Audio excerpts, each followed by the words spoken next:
So I went to the gun show today, and the gun show was okay. It was just okay. It was a little disappointing in some areas, but I had tremendous luck in others. So recently I bought a Model 12 shotgun, and I walked in, and the third table I saw had the barrel, magazine, the slide, the action slide. The guy was asking $100 for it. I got him down actually quite a bit on it. He just didn't want it. He didn't think it worked. Followers in backwards. Other than that, I mean, the thing's in pristine condition. I bought some laser cast silver bullets. So the werewolves had best beware. Let's see what we have here. If you followed any of my videos at all, you know that I'm a big fan of these knives. And somebody had one for $25, and I asked them if they'd take 20 for it, and they did. So these were issued to the Canadian Armed Forces. Some of them were made in Canada, some were made in the States. Some of the earlier ones were made in Britain. So this one here appears to be one that was made in. I'm going to have to double check. I think that's one that would either have been made in the States or one of the early ones made in Canada. Anyway, the laser cast 38 bullets. Anyway, they're lubed. I guess they have a minuscule amount of silver in them, so the werewolves had best beware. But I guess they're supposed to be hard casts, so we'll see how those work out. Not this weekend, but next weekend when we do a PPC shoot.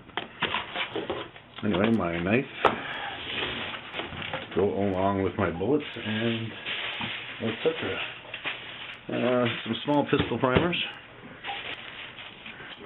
Another thing that I purchased was a Lee quick trim set. Now, these ones are a little different. Actually, you have to buy a die for each caliber that you use. Let me try to keep this in frame here. What's happened is my camera's had a crap, so I'm using another camera, and we'll see how she works here. But anyway, you get a die, take your bullet, your cartridge, pardon me, and then your cutter goes in here, and you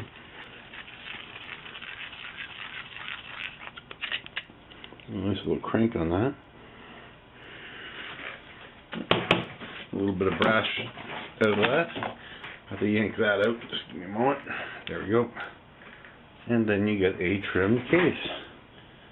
Not sure if the light's catching that or not, but it actually did trim some off. And well, anyway, get a nice uniform size on your 308. So I was excited about that. Because that was, you know, about $20 between the two of them. So let's see if I can find the price tags. $12 and a little bit more, and $22. I'm sure it could have been cheaper if I bought it online, but I didn't even know these existed. So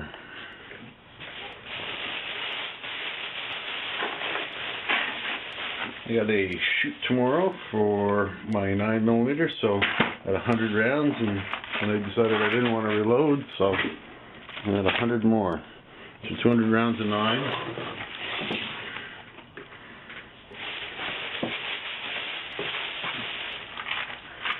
A buddy of mine lent me some gas checks, so I got some 30 caliber gas checks so I can pay him back.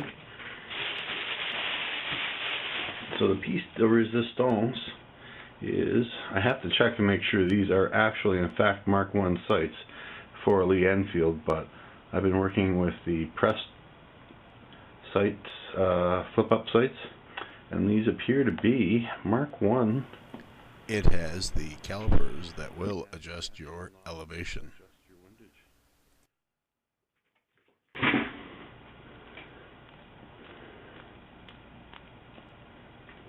So I will be installing that on the Lee Enfield shortly, and then hopefully we'll be able to take this out to 500 yards.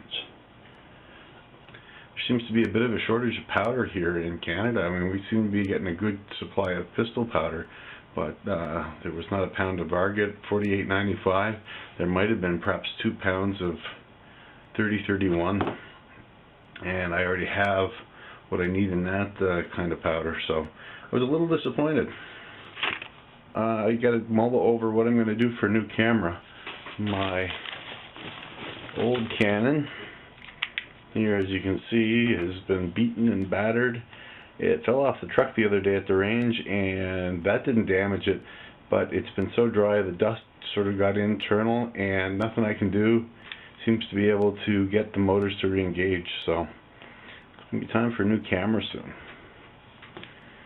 So hope everybody enjoys their Labor Day weekend.